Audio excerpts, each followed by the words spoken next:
Ya. Pizarra. Pum. Ya, entonces recordemos que, bueno, eso era lo primero. Teníamos el espacio de formas bilineales, era de dimensión n cuadrado, ¿cierto? Ya. Y teníamos una correspondencia que era un isomorfismo súper explícito, que era el que toma cualquier forma bilineal y lo manda en su matriz de representación. Entonces tomas una forma bilineal y lo mandas en la matriz asociada. Ya para una base B fija. En realidad este es un isomorfismo que depende de la base, así que le ponemos su índice. Ya. Este es un isomorfismo de espacios vectoriales. Entonces ese era el isomorfismo estándar. ¿Y qué más hemos visto? A ver, hemos visto... Voy a borrar todo. Pum. Vimos... Habían distintos tipos de formas bilineales, ¿cierto? Por ejemplo, el caso más bacán es el producto interno, el PI. Esto es una forma bilineal, bueno, estamos considerándolo sobre el cuerpo real, ¿cierto? Sobre R. Esta es una forma bilineal que tiene propiedades especiales, que de las cuales después uno saca información para generalizar. Entonces, primero que es una forma bilineal, ya, eso es lo primero. Segundo, que es una forma bilineal simétrica, lo que significa que da lo mismo si tú colocáis, acá hay un swap, ¿no es cierto? Como de conmuta las dos variables. Ya, eso es una forma bilineal simétrica. Además que era una forma no degenerada. Vamos a recordar esos conceptos. Degenerada. Degenereque. Y que es definida positiva. Ya, esas eran las tres cualidades que uno después les pone nombres, pero que son propiedades que ya tiene el producto interno. Por definición, de hecho. Claro que después uno ya les pusí nombres, les poní nombres porque después los querí generalizar a formas más generales, que no son el producto interno necesariamente. Ya, entonces estábamos viendo un poquito de estas tres cosas, un poquito poco de estas tres cosas. Y que, por ejemplo, estas dos, borré. Por ejemplo, estas últimas dos igual tienen relación con una cuestión que ya hemos hablado harto, que eran las funciones LF y RF. Bueno, en realidad las tres están relacionadas con eso, pero específicamente esas últimas dos. Ya, entonces recordemos un poquito de todo eso. Ya. Entonces, ¿qué es una forma simétrica? Borro todo. Vamos con los recuerdos de todas las cosas. Entonces, decimos que tenía una forma bilineal, F, que va de B cruz B en K. Es simétrica. ¿Qué significaba simetría? Si f de b, w es f de w, b. Ya, eso, no hay ningún misterio ahí. Conmutan los dos vectores y funciona bien. Por ejemplo, el producto interno, ya lo tenemos. Ya. Ahora, ¿qué significaba que fuese no degenerada?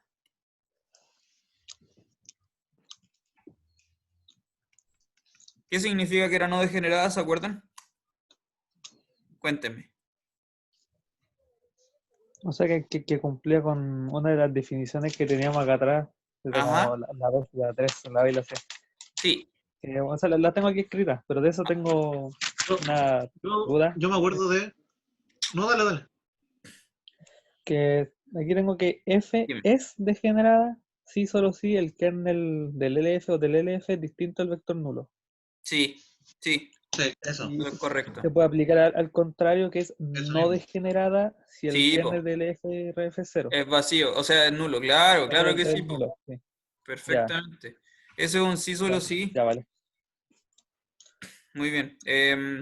Ya, entonces habíamos visto que Ya, la definición formal de una forma no degenerada, perdón, no degenerada era que cumplía unas cosas que vimos de un corolario, que eran dos condiciones equivalentes. Cuando demostramos un corolario eran, bueno, dos condiciones equivalentes, más aún si la forma es simétrica. Todavía más equivalente aún. Que era como que si tú fijáis un B y tienes que, para todo W, se cumple que f de B, W 0, ¿cachai? Tenía un B fijo y esto se llega a cumplir esta igualdad en el 0 para todo W, entonces necesariamente el que tú fijaste era el originalmente nulo. ¿Sí? Eso es una forma no degenerada. Ya, si eso no pasa es porque sí es degenerada. Entonces, el producto interno tiene esa gracia, de nuevo, po. Como ya lo hemos comentado algunas veces atrás, cuando tú tienes el B, W igual 0, producto interno para todo W, eso implicaba necesariamente que el B tiene que ser el 0, no puede haber otra opción. Ya. Y claro, y además vimos que, voy a ocupar otro color rojito. Además vimos que cuando el B, acá arriba, el B es de dimensión finita, si esta cuestión es de dimensión finita, ahí. Había otra equivalencia más, porque además era porque el rango de la forma era total, ¿se acuerdan? Eso era lo mismo que no degenerado. Entonces, cuando la dimensión es finita, que es prácticamente todas las cosas que hemos hecho en dimensión finita, entonces esto también era equivalente a que el rango de la forma bilineal es exactamente la dimensión del espacio V en dimensión finita. Aquí básicamente hay que sacarle el kernel al F, y si me da que es 0, entonces degenerada, y si no, o sea, si me da 0 es no degenerada, y si me da algo diferente de 0 es degenerada, ¿cierto? Es ¿Cómo? más o menos. Sí, sí, pero más o menos. Lo que pasa es que lo complicado de este asunto es que uno no puede trabajar con el kernel de la forma, ¿cachai? Ya. Sino que trabajas con el kernel de las LFs y las RFs. ¿Te Ah, sí, acordáis de sí. eso? Esa es como la herramienta que se ocupa como auxiliar. Voy a anotar eso acá arriba. Uno puede considerar, por ejemplo, este objeto, el kernel de F, que no lo hemos hablado en ningún momento, pero se puede trabajar que es precisamente el par de vectores. Ay, ¿qué pasó? Ah, ¿qué pasó con la línea? Ah, estoy colapsando.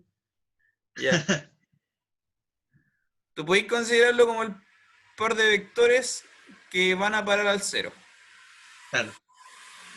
Claro, evidentemente es más fácil ir fijando una y ver cómo se van comportando.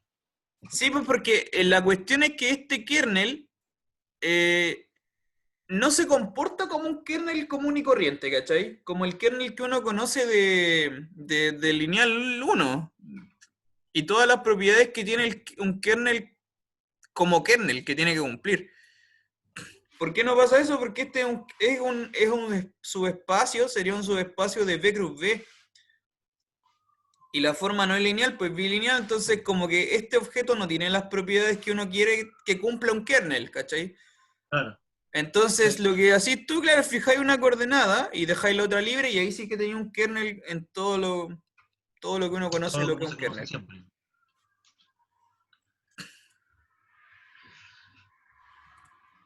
Entonces, claro, naturalmente, como había dicho el Dante, teníamos que el rango de la forma bilineal estaba asociado a,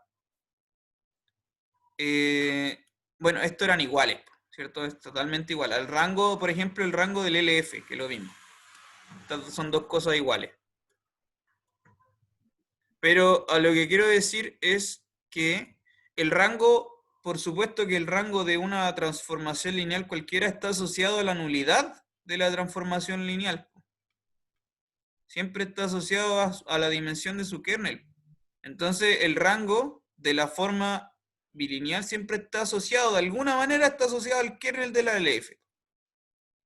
Y eso era lo que decía el Dante, que es una observación súper buena, que al final la F es no degenerada, en dimensión finita todo esto, sí, solo sí, sí, solo sí, sí, solo sí, el kernel de la LF es trivial. ¿Sí o no? Sí. Sí, así también lo he entendido. Esta cuestión es reútil, de hecho. Porque en otras palabras, la forma no degenerada, recuérdense que cuando el kernel de algo es cero es porque es inyectiva la transformación, ¿cierto? Entonces la EF es inyectiva, de hecho es un isomorfismo en este caso. Y eso me da como otra manera de entender el degeneramiento. Y por ejemplo, en la tarea que yo les mandé, la última tarea, hay una pregunta así, como determine si tal forma bilineal es o no es degenerada. Ajá. ¿Cachai? Entonces, bueno, hay que meterse a jugar con todo esto que aparece aquí. Y lo mismo que estoy diciendo para el LF vale para el RF. Lo mismo, ¿cierto? Es análogo. Po. Para el RF es lo mismo. Estas cosas, de todas maneras, por ejemplo, en la tarea, no es tanto de repente como de llegar y meterle propiedades, que el kernel, que esto. O sea, a ver, el kernel sí tiene que aparecer en algún momento. Pero, ¿Ya? por ejemplo, en el caso de la tarea, donde aparece una integral y toda esa cuestión, Ujú. como que yo al menos lo pensé como de manera práctica. Sí, ¿Cachai? No de claro. manera tan teórica como, ya, entonces tenemos esto, por ende tenemos esto, por ende tenemos esto, sino como fui como mal al hueso en ese sentido. Claro, es Como que en por, ese ejercicio, sí, está bien, está súper bien. Po. En ese ejercicio, espera que me estoy sirviendo agüita. En ese ejercicio tú puedes llegar y hacerlo a mano, si está asible, así como. Porque son polinomios de, ¿cuánto? De grado 3, entonces sí, podía armar las 4 variables ahí, jugáis con eso. Sí, se puede. ya, vale, vale. No es necesario aplicar toda esta teoría, pero igual vais a tener que Entenderlo. saber cómo manipular la definición, por lo menos, ¿cierto? La definición de no Sí. degeneramiento. O de degeneramiento, que no, ustedes no saben a priori si es o no es. Ya, y la última, entonces la última cosa era la definida positiva. Sí, Ya, Gonzalo, entonces, dime. era una cosa de cuando F es simétrica que tengo anotada acá, que no sé si la ¿Sí? pusiste, ¿Qué cosa? que F es simétrica si la matriz asociada a F es simétrica también. Ah, cierto. Claro. Eso Porque es un... en la tarea creo que la primera te pedía eso y eso fue lo que yo usé. Por eso. Ya. Claro, esa es una proposición que... Sí, sí, demostramos en la última clase. Bueno, que si una forma es simétrica, esto es equivalente y naturalmente tiene que ocurrir así, porque para cualquier base, la matriz asociada tiene que ser simétrica, como matriz.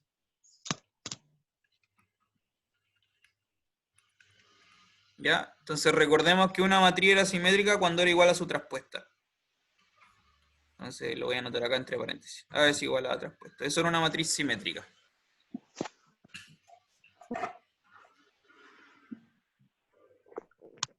¿Ya?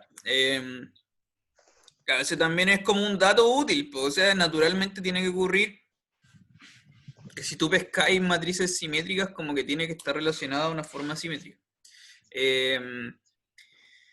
¿Y qué más? ¿Qué más? Ah, bueno, y la demostración de esto también lo vimos que no era para nada difícil. No es para nada complicado. Ya, eso. Ahora sí, entonces, la definida positiva. Entonces, Pero, pero se puede llegar y usar, por ejemplo, el hecho de que f de p, q sea igual a f de q, p, ¿o no? sí, pues, porque eso es lo que está acá arriba, pues. Claro, Esto significa que f de p, q es f de q, p.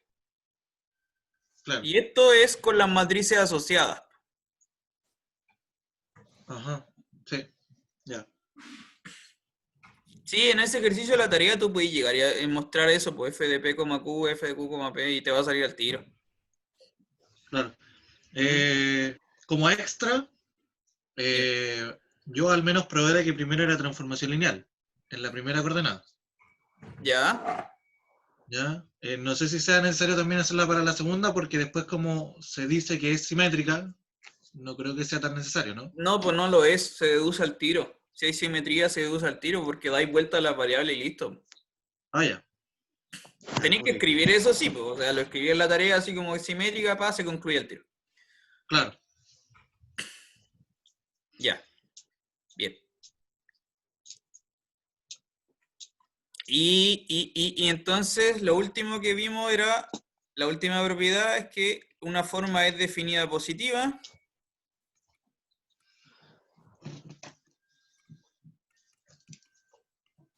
Sí, ¿qué es lo que tenía que cumplir? ¿Se acuerdan qué era la definición? Que f de b, B era positivo. Eso, El B, B, ¿no? Ah, eso sí. Sí, sí, eso mismo. precisamente. Siempre y cuando, sí, solo sí, el B que uno tomó no es nulo. ¿Ya? Siempre y cuando el vector que uno tomó no es nulo. Si el vector es nulo, f de 0,0 tiene que dar 0. Pero si no, tiene que darte un número real. De partida tiene que ser real y tiene que ser estrictamente positivo. Eso es una forma definida positiva. Ya, entonces vimos, por ejemplo, el último ejemplo que vimos esa vez era esta forma que estaba definida sobre las matrices.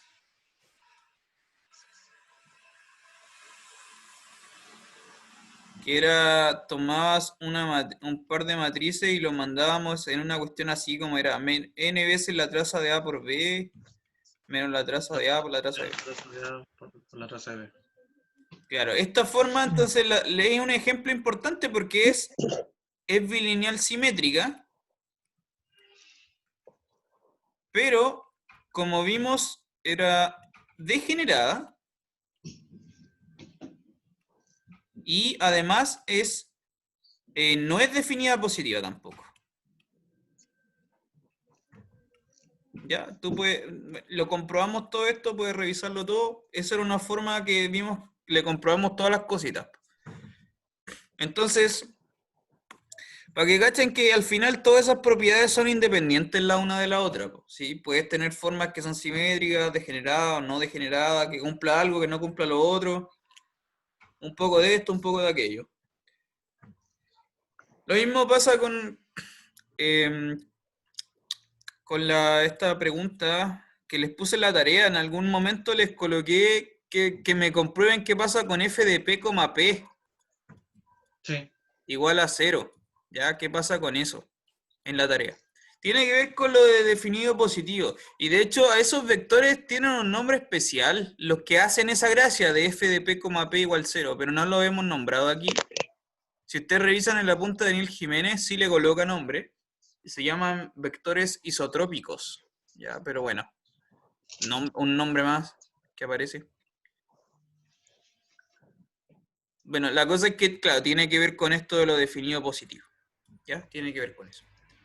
No directamente, pero sí que sí. Ya. Eso, entonces, insisto que el producto interno es el ejemplo estándar más bacán que tenemos, que cumple todas las cosas que hemos visto. Cumple todo. Ya, ¿y qué fue lo último que vimos? Recuérdenme la clase anterior, ¿qué fue lo último que vimos? Yo me quedé dormido y no vine. Ya, sí está bien. El último teorema que tengo escrito es que si f es simétrica, entonces f es diagonalizable. Ah, sí, tenéis razón. En eso habíamos quedado.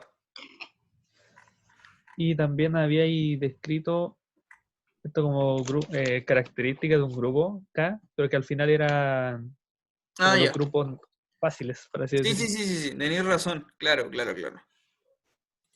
Ya sí me acuerdo. Bueno, voy a volver a anotar entonces el teorema que es el teorema que tenemos que demostrar hoy, ya que es una propiedad súper importante de las formas bilineales que son simétricas. Ya, y entonces este es el teorema que nos vamos a enfocar en la clase de hoy. Ya, entonces, El teorema dice, sea B un K espacio vectorial de dimensión finita y tienes F una forma bilineal.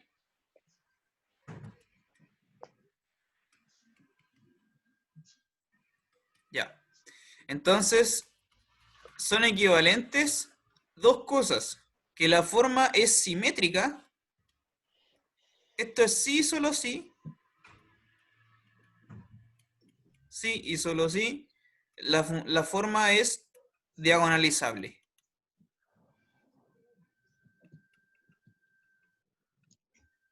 Ya, entonces nos metemos de nuevo con este tema de diagonalización y esto de los valores propios, ¿se acuerdan? Volvemos un poquito a eso.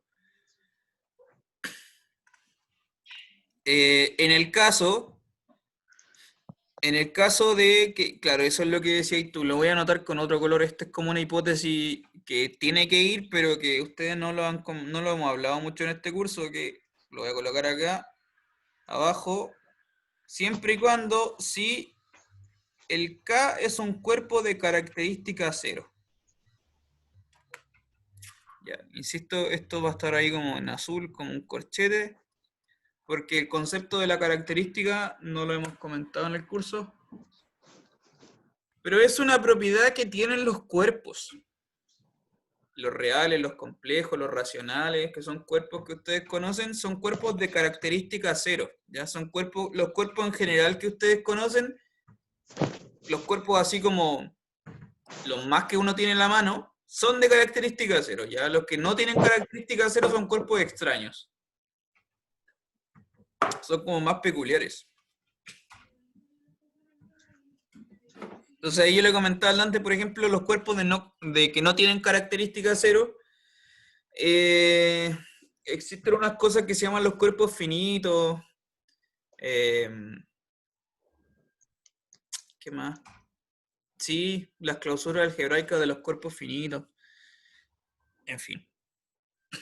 Se puede definir formalmente lo que es una característica, que yo no me he dado el tiempo de definirlo, pero que es que considero que tampoco es necesario. Lo que quiero que sepan es que Q, R, C, esos cuerpos así, son cuerpos de característica cero, ¿ya?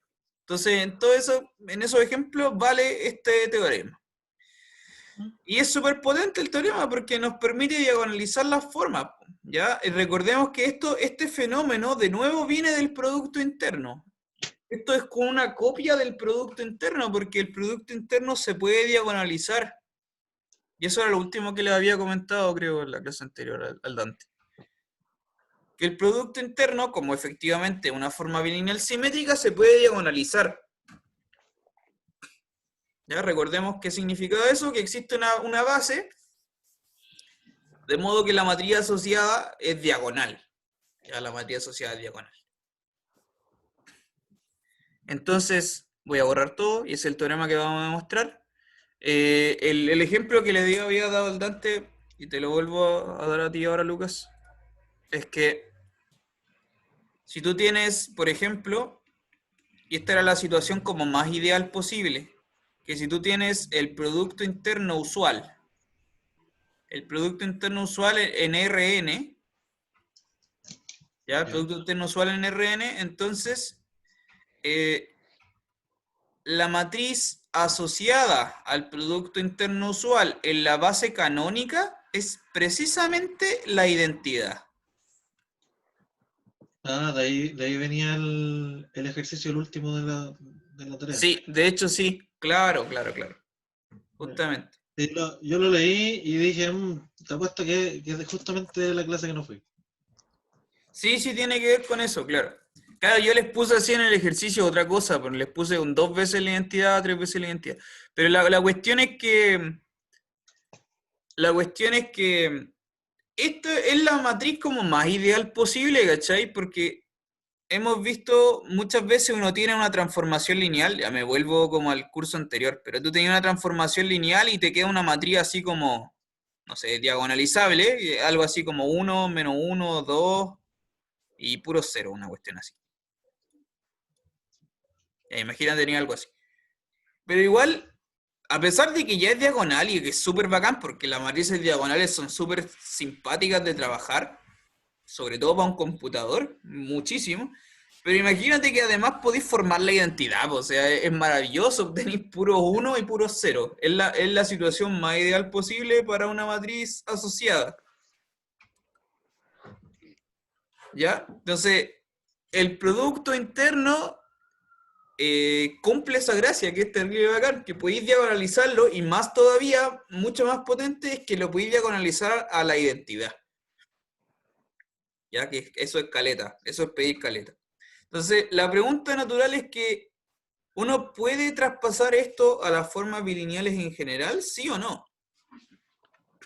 ¿Ya? Si tengo ahora una forma bilineal que es más general que el producto interno, ¿será que puedo conseguir que sea diagonal? O más aún, que tenga puros unos en la diagonal, ¿cachai? ¿Será que se puede hacer eso? Y eso es lo que vamos a ver ahora. Todas esas propiedades. ¿Qué requerimiento necesita la forma para poder hacer eso? Entonces, el teorema te dice que basta con que sea simétrica para que se pueda diagonalizar. Ya eso es equivalente. La simetría equivale entonces a la diagonalización. Pero no te dice nada si es que se parece o no se parece a la identidad. Que eso lo vamos a ver después. Pues si es que puedo poner puros 1 en la diagonal o no. Ya, bueno. Demostremos el teorema. Esto era un sí solo sí, ¿ya? Hay un sí solo sí, entonces simétrica, sí solo sí, diagonalizable. Hay una que es fácil. Una de las flechas es súper fácil. ¿Cuál es fácil? ¿Cuál creen ustedes que es fácil? Si es diagonalizable, es simétrica. O sea, para Sí, la izquierda. sí. Sí, pues. Esa es la versión fácil. Porque si es diagonalizable, la matriz asociada va a ser diagonal. Y las matrices diagonales son inmediatamente simétricas. Sí. ¿Sí? Porque son iguales a la traspuesta. Entonces, que sea diagonalizable.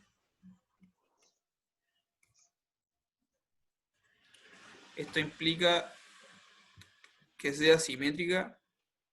Esto lo pueden comprobar ustedes, que no es para nada difícil. No se van a demorar nada en demostrar eso. La otra sí que es peluda, es la otra flecha, pues esa requiere harto trabajo. Ah, Ay, ay. ya, esta sí que es más difícil. Vamos a demostrar la otra flecha. Ya borro todo. O sea, supongo que es más como ver cosas convenientes cuando es simétrica. Sí, pues, claro, claro, Escenarios claro. convenientes. Vamos a ver qué ocurre con esto. Entonces, insisto, el objetivo va a ser construir, ¿cierto? Tenemos que encontrar una base de vectores V1 hasta V sub n, de modo que la matriz asociada sea simétrica. Nada que ver simétrica, diagonal, perdón, diagonal. Estamos suponiendo que es simétrica. Vamos a demostrar que podemos encontrar una base que la matriz asociada es diagonal. ¿Qué significa esto? En términos concretos, esto es sí, solo sí. En términos concretos, que tengas una matriz diagonal significa que f de BI con BJ es 0. Para todo i distinto de j. ¿Sí? Ah, sí. ¿Ya? Porque todos los elementos que no están en la diagonal son los f de BI con BJ cuando el i es distinto del j. Pues, y queremos que todos esos sean nulos. Ahí vamos a tener una matriz diagonal. Eso es lo que queremos lograr, ¿ya? Ya, entonces, la demostración de esta cosa realmente es por inducción, ¿bien? Se hace inducción sobre la n, pero bueno. La cosa es que, en primer lugar, hay que considerar los casos obvios. Los casos obvios son, en primera instancia, ¿qué pasa, por ejemplo, si la forma es totalmente nula? Si la forma es totalmente nula, es súper fome porque la matriz asociada va a ser al tiro 0. Ya, ese es un caso obvio. Y el otro caso obvio es qué pasa si es que la dimensión del espacio es 1, es un espacio de dimensión 1. En ese caso, la matriz asociada es una matriz de 1 por 1 y inmediatamente es diagonal. Entonces no hay nada que hacer tampoco. Son los casos extremos, los casos muy fáciles.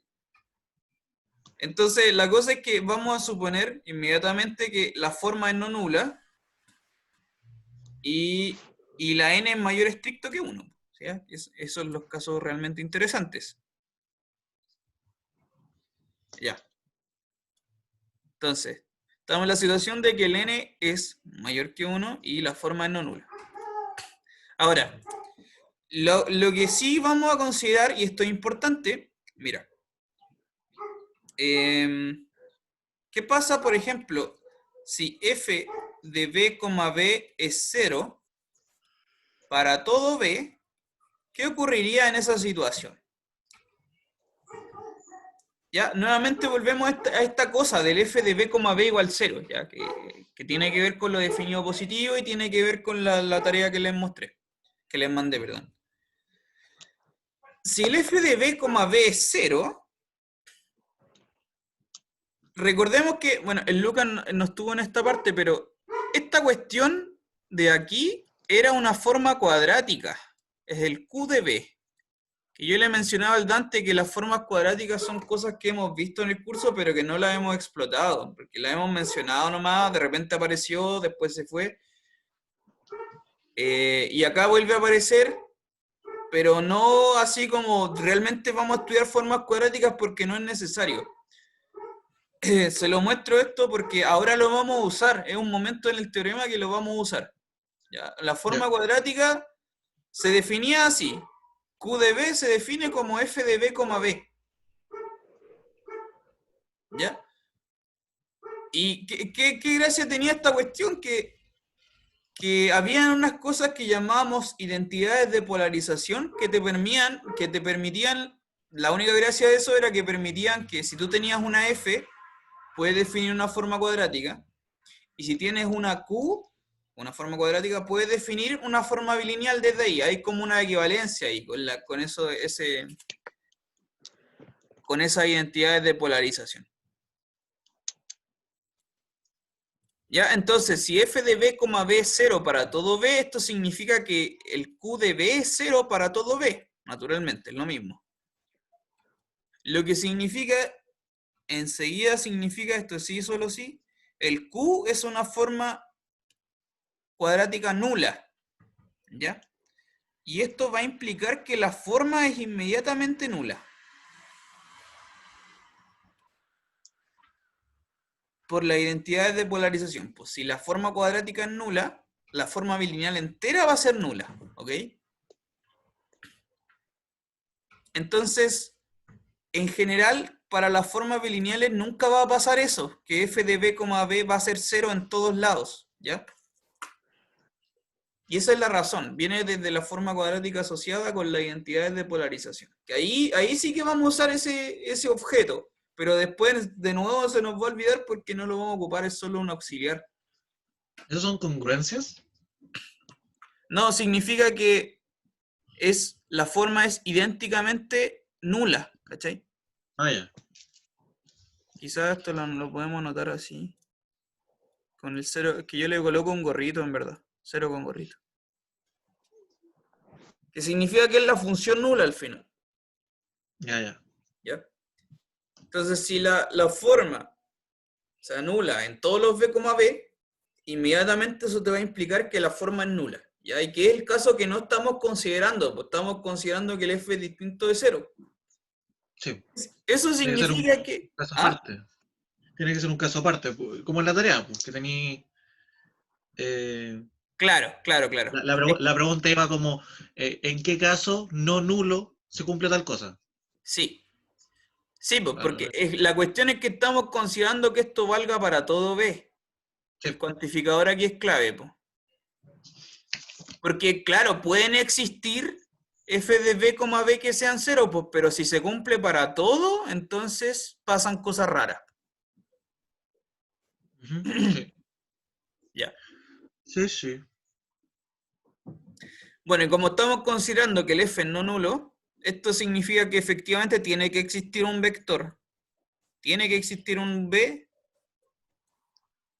tal que f de b, b no sea nulo. F de b, b no sea nulo.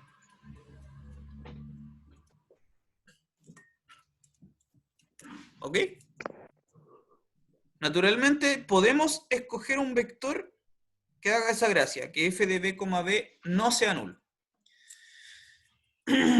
Y ese vector va a ser súper útil para la demostración del teorema.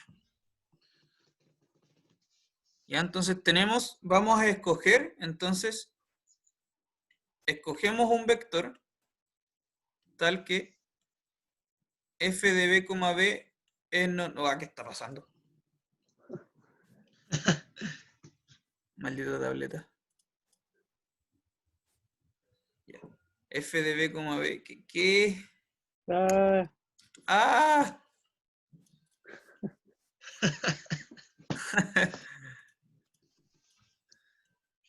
quizás sirva escribir más lento, quizás ahí la tablet agarre mejor. Estas cosas de principiante.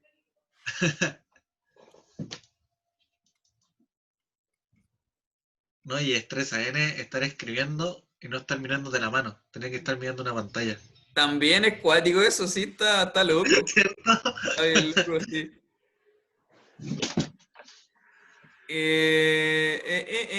Ya, tenemos ese B. Ya. De partida este B al toque es no nulo. ¿Sí? ¿Está claro eso? Al toque es no nulo porque f de 0,0 es 0. Entonces no puede ser el B nulo. Entonces Claro. tenía un vector no nulo que hace esa gracia, que f de b, b es no nulo. Tampoco. Ya, ese vector nos va a servir harto para la demostración. ¿Por qué? Porque lo que vamos a hacer es vamos a considerar este espacio vectorial, el W, el generado por este V. Vamos a considerar ese espacio vectorial, el generado por el V. Es un espacio vectorial de dimensión 1, ¿cierto? Está generado por un vector. Ya. Ese espacio le vamos a asociar el complemento ortogonal en la forma bilineal. Y acá de nuevo aparece algo relacionado con la tarea, que es algo que conversamos en la clase anterior. Vamos a asociarle este otro espacio, que es el complemento ortogonal, pero no como un producto interno, sino con respecto a la forma. Entonces, recordemos que esto se definía así. Son todos los B en B, tales que f de b, w es 0 para todo w en w. Es lo mismo que entendíamos antes con el complemento ortogonal.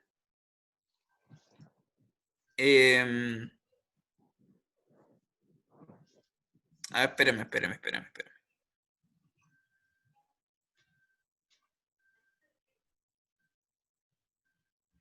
Claro, ya sí está bien. Claro, es lo mismo que teníamos antes con el complemento ortogonal. Pero para el caso de...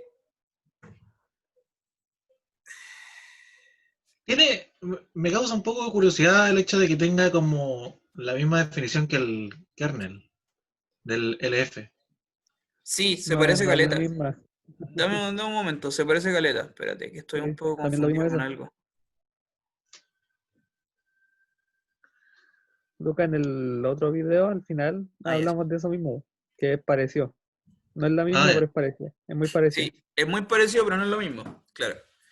Es la misma cuando W es igual a B. Lo tengo acá. Sí, Ahí eso está. es lo que voy a anotar aquí, para tenerlo presente. Cuando tú tienes el complemento ortogonal del B, esta cuestión es exactamente el kernel del LF. Esto sí que sí.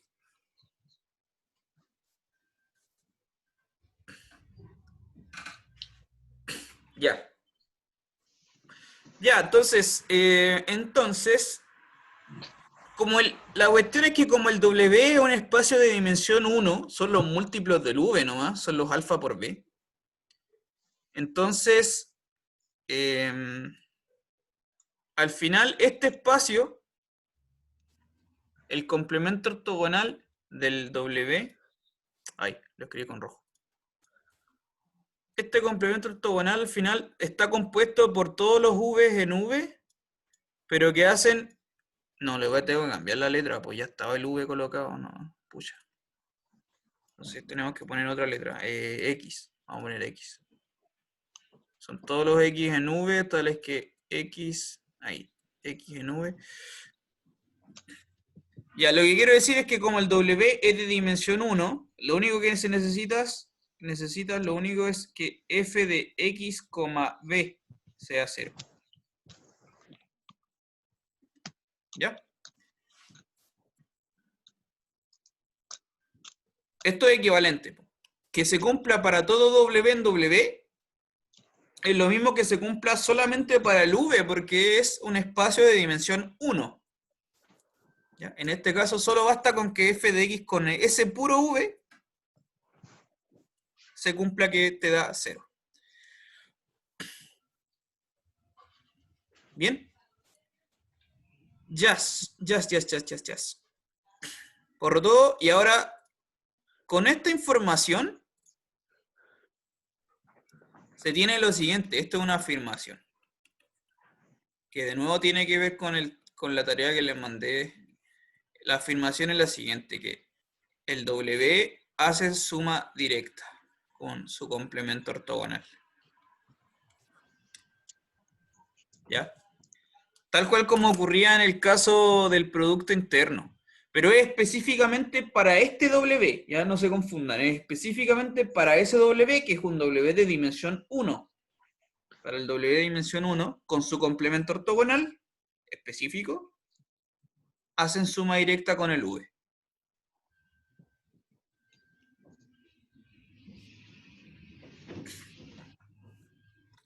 Bien, recuérdense entonces qué significa que hagan suma directa. Vamos a demostrar esa afirmación.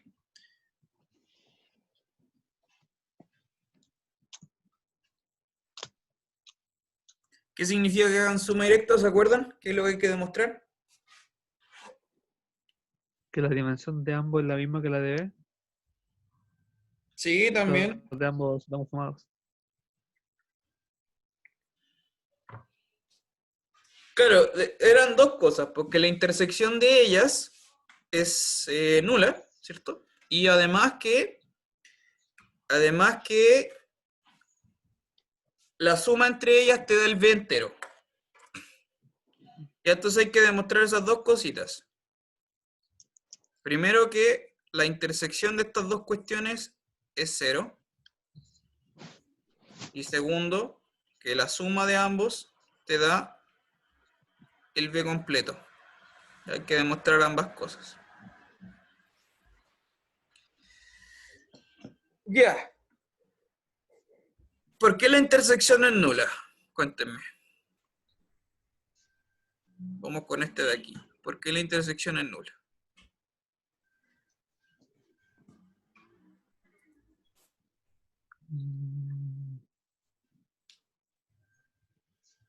Soy todo oídos.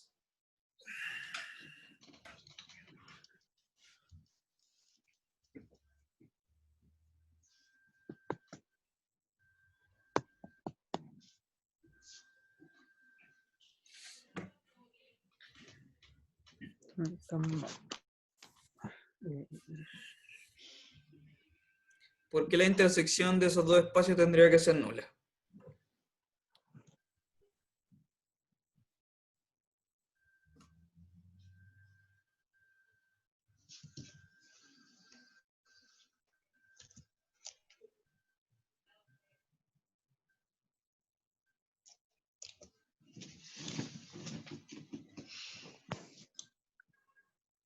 ¿Cuál era la definición que le habíamos dado a los grupos? ¿No? ¿Qué cosa? Al W era el W era generado por un X, le habíamos puesto. Era generado por un X, sí. Sí.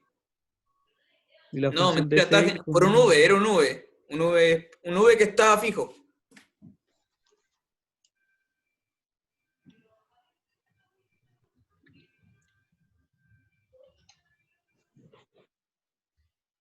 Ah, que el X era un elemento de la ortogonal. No, y el F del V con X, ahí, eso era el vector Cero. nulo. Sí, Eso, cero. cero. Eso era lo que vivía dentro del complemento ortogonal, sí. Y-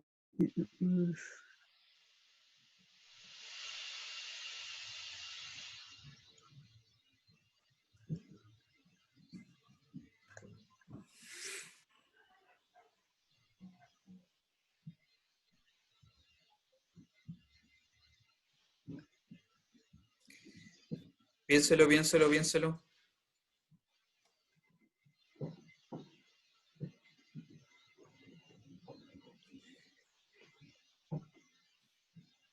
Para que puedan demostrar por qué la intersección es nula.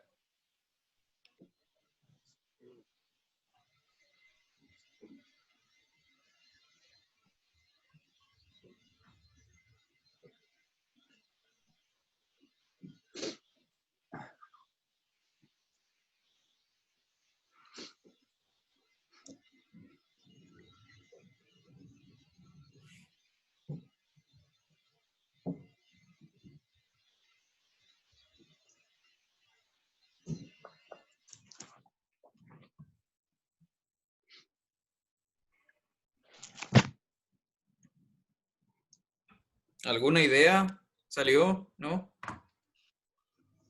mm,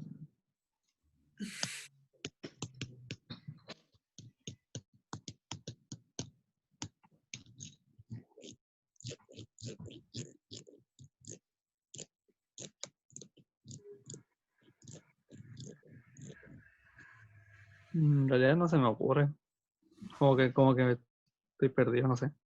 Ya. Tengo ideas vagas de tomar elementos y ver qué pasa, pero no sé, con el producto interno podría ser.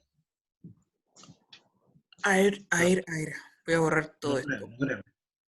Voy a borrar esto, voy a borrar esto, voy a borrar esto. Pum, pum, pum, pum. Ya, vamos a demostrar que la intersección es nula. ¿Cómo hacemos eso? Tienes que tomar un vector que viva en ambos lados. ¿Sí? Entonces tomamos sea un W que pertenezca a la intersección.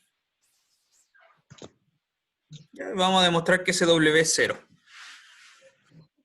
Entonces, si el W pertenece a esta intersección, significa O, que pertenece a los dos al mismo tiempo. Dime, ¿qué pasó? o como por contradicción sería. No, o sea, sí, pero no es necesario, porque vamos a tomar el W y vamos a ver que es cero. Vamos a ver que es cero, vamos a ver por qué es cero.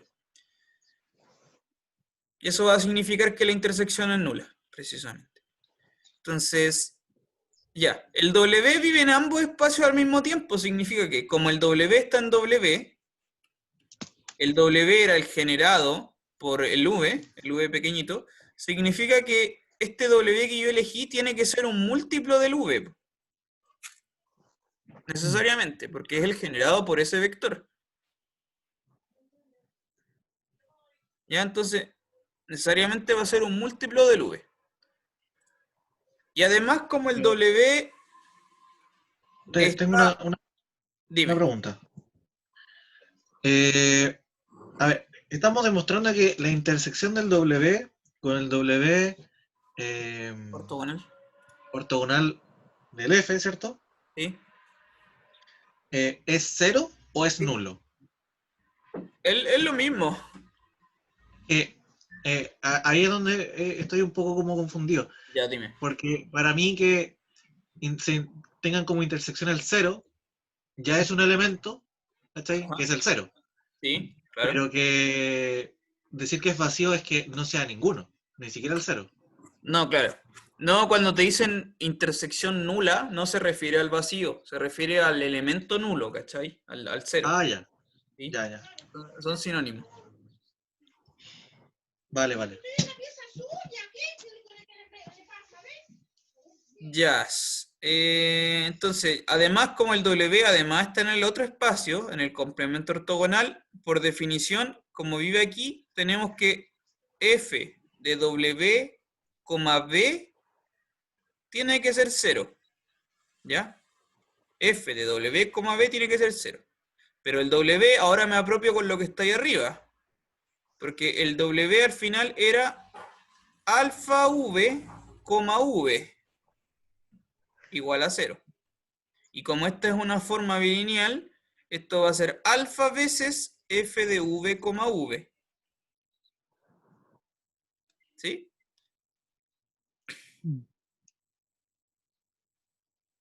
¿Va siguiendo? ¿Está claro? Sí. Ya. ¿Ok? ¿Y qué influye esto? Que el v, habíamos tomado el v de tal manera que f de b, b no fuese nulo, pues, ¿cachai? No es 0, entonces esto implica necesariamente que el alfa tiene que ser 0. ¿Ok? Necesariamente el alfa tiene que ser 0, pues, y si el alfa es 0, listo, me devuelvo para arriba. Si el alfa es 0, me devuelvo para acá, pum, y esto va a implicar que el W tenía que ser el nulo.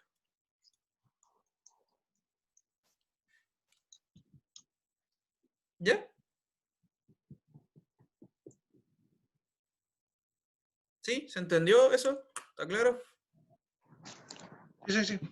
Vale. Sí, pero como que me perdí con el X que habéis tomado en la parte anterior. Como- Es que me aparecieron unas letras como... Se me juntaron las V, entonces tuve que colocar otra letra, puse una X. Claro, puede haber sido un poco enredado. No, Ya, bueno, pero eso no va, porque esto sí, sí está bien. ya, Sí, bacán. caché. Súper.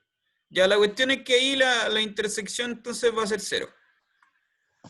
¿Ya? Efectivamente eso es lo que llamamos que son espacios disjuntos, ¿cierto? La intersección es nula.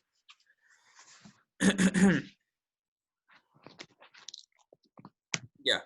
Ahora hay que ver por qué la suma te da el espacio total. ¿Por qué la suma te da el espacio total? Y para eso se hacen estos truquitos que son como clásicos de cuando tú quieres probar una suma directa. Y es que tú tomas... No, espera, hay que poner otra letra. Mira, vamos a tomar un... Ahora sí, voy a tomar un X cualquiera. Sea un X, tomo un vector cualquiera en B. ¿Ya? Tomo un vector cualquiera en B y le voy a llamar X.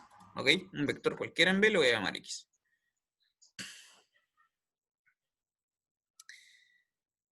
¿Ya? Y lo que vamos a hacer es definir. Definimos.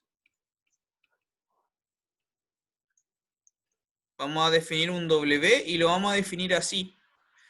Como X menos la forma en X, V partido por F de V, V multiplicado por V. Bien. Uf, qué recuerdo. Esta cuestión, ¿de dónde aparece esto? Es porque esto se parece mucho a lo que vimos antes cuando tenían que ver con las proyecciones ortogonales. Se parece mucho, pero ahora en vez de un producto interno es la F. Sí. ¿Ya? Esto es muy parecido. La cosa es que al final, si tú haces los cálculos que necesitas hacer, esto te va a implicar que con esa definición, el F de B, W, ¿ya? Del B que habíamos fijado al principio, con este W en específico, te va a dar 0. ¿Ya? Si tú haces el cálculo, te va a dar 0. ¿Bien? Esto significa que este W, al final, entonces, este W efectivamente está en el complemento ortogonal del W. ¿Ya? Ahí me salté un montón de líneas de cálculo, pero tú puedes demostrar entonces que f de b, w te da 0. Entonces, este loquito vive en el complemento ortogonal. Y además, por cómo está definida esta cuestión,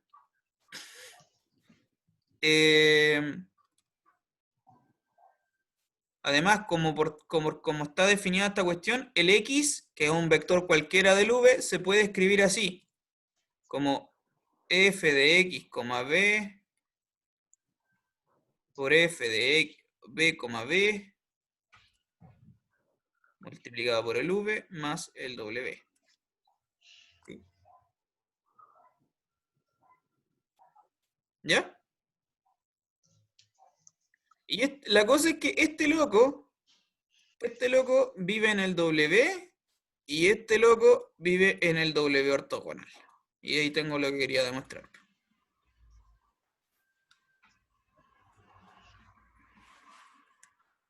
¿Se entendió eso? Ese de ahí es un múltiplo del B, por eso está en W. Exacto, es un múltiplo del V, sí. Sí. Exacto. Entonces tiene un elemento del W y un elemento del complemento ortogonal. Y pudimos escribir cualquier vector X en V cualquiera como suma de dos elementos de esos dos espacios. ¿Ya? Entonces, importante esto, lo que quiero que cachen ahí es que tomamos un X cualquiera en el V, tomamos un vector cualquiera que se te ocurra, y construimos este W de esa forma. Súper específico, es X menos f de X, B partido por tanto por V. Esa cuestión es un W súper específico, que cumple toda esta gracia, que sirve como para demostrar esta parte del teorema, y que viene del concepto de la proyección ortogonal. Ya viene de ahí. Entonces, efectivamente, con esto hemos demostrado que W hace suma directa con el complemento ortogonal. Ya, eso está listo. Lo demostramos. Y con esta cuestión, ahora sí que ya terminamos de demostrar el teorema. ¿Por qué?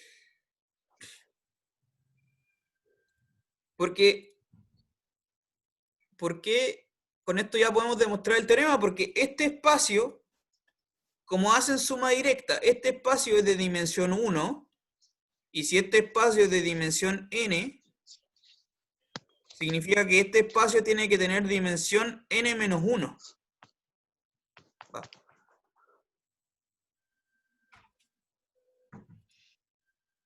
¿Sí?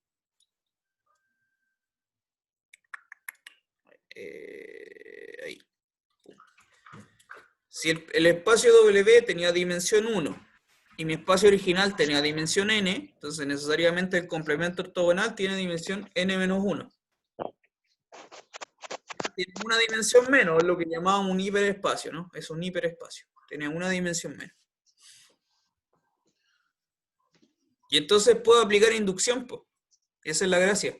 Que ahora aplica la hipótesis de inducción. ¿Sí? ¿Podría de alguna forma haber intentado encontrar, no sé, trabajando solo con las dimensiones que W ortogonal tiene dimensión n-1? Porque sabíamos que W tenía dimensión 1 por cómo se definió antes. Claro. El B tiene dimensión n. ¿Podría haber trabajado con las dimensiones como de alguna Sí, de hecho otra sí. forma? De hecho sí.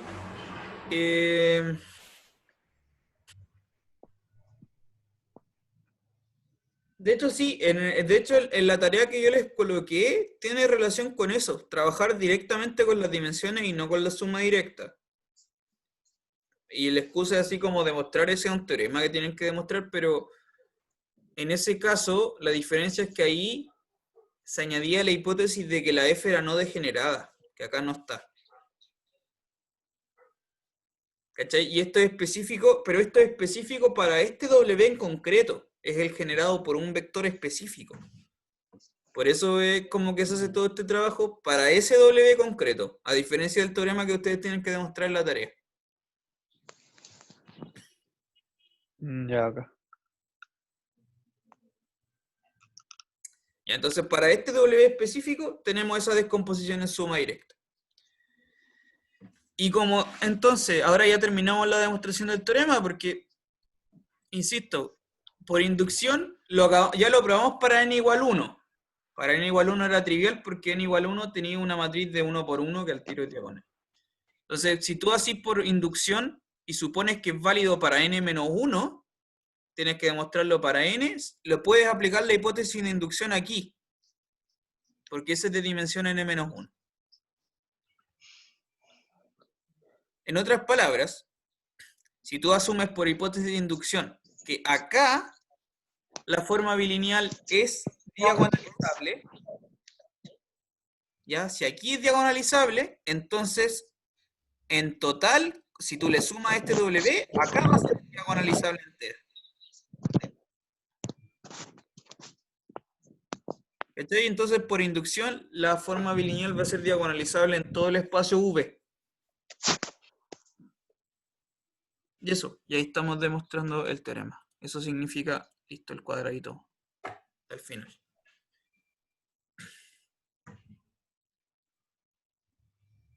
¿Se entendió eso? ¿Cacharon?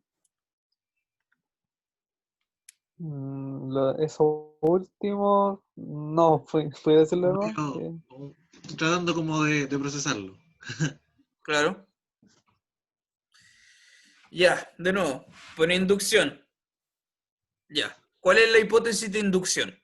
La hipótesis de inducción es que la forma bilineal es diagonalizable en un espacio, en todos los espacios de dimensión n-1. Asumimos que es válido para n-1 y vamos a demostrar que es válido para n. ¿Ya?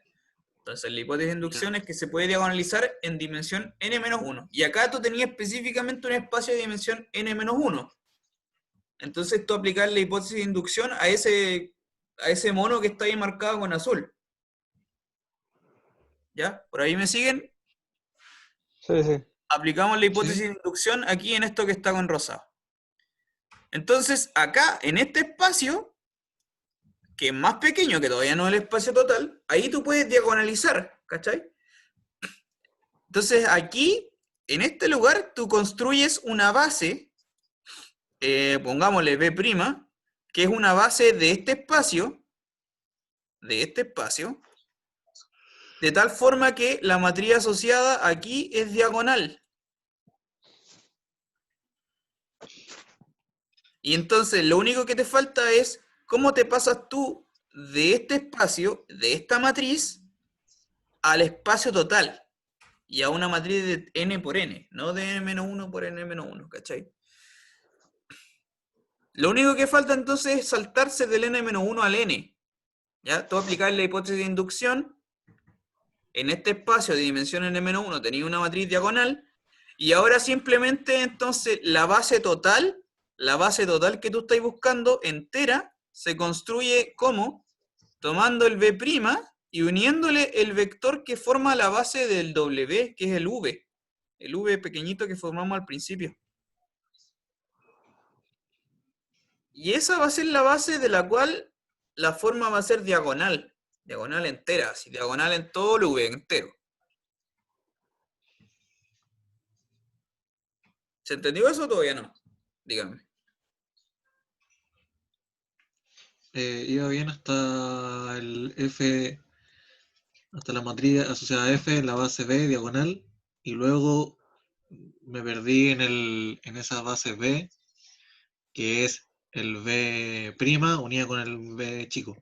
Ya, está bien. Recuérdate que este W que está acá es el generado por un vector específico, que era el generado por SV, Claro, sí. que fijamos al principio. Ya. Ese vector V es base del W. Es base porque, sí, genera el espacio total y es linealmente independiente. Ya, entonces, lo que quiero decir es que en el complemento ortogonal, que está aquí marcado con rosado, tienes una base, B', que la anoté como B', de la cual la forma es diagonal, ¿sí? Tiene una matriz asociada diagonal. Entonces tú puedes formar ahora otra base, que es la b' anterior unida con el vector v, y eso te va a dar una base del espacio total. ¿Cachai? Por la descomposición en suma directa, te va a dar una base del espacio total. Y en esa base del espacio total, la forma va a ser, la matriz asociada va a ser diagonal. Ya, ya. Sí, creo que ahora sí lo aprecio. Ya, bueno. La cuestión es que aplicáis la hipótesis de inducción a este espacio que tiene dimensión n-1, ¿cachai? Y después, al final, el remate es juntar esa hipótesis de inducción con el V que está desde el principio. Y eso te va a dar una base del espacio total. Ya. Ay, listo. Ya estamos en la hora. El miércoles vamos a ver ejemplos de esta cuestión, ¿ya? Para que quede más claro el fenómeno.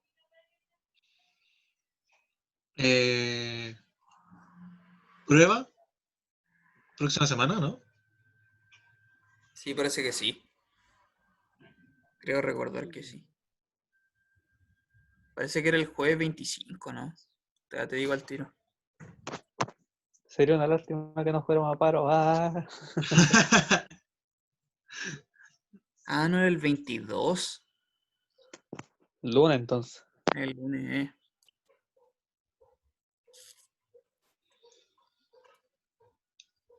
Hmm.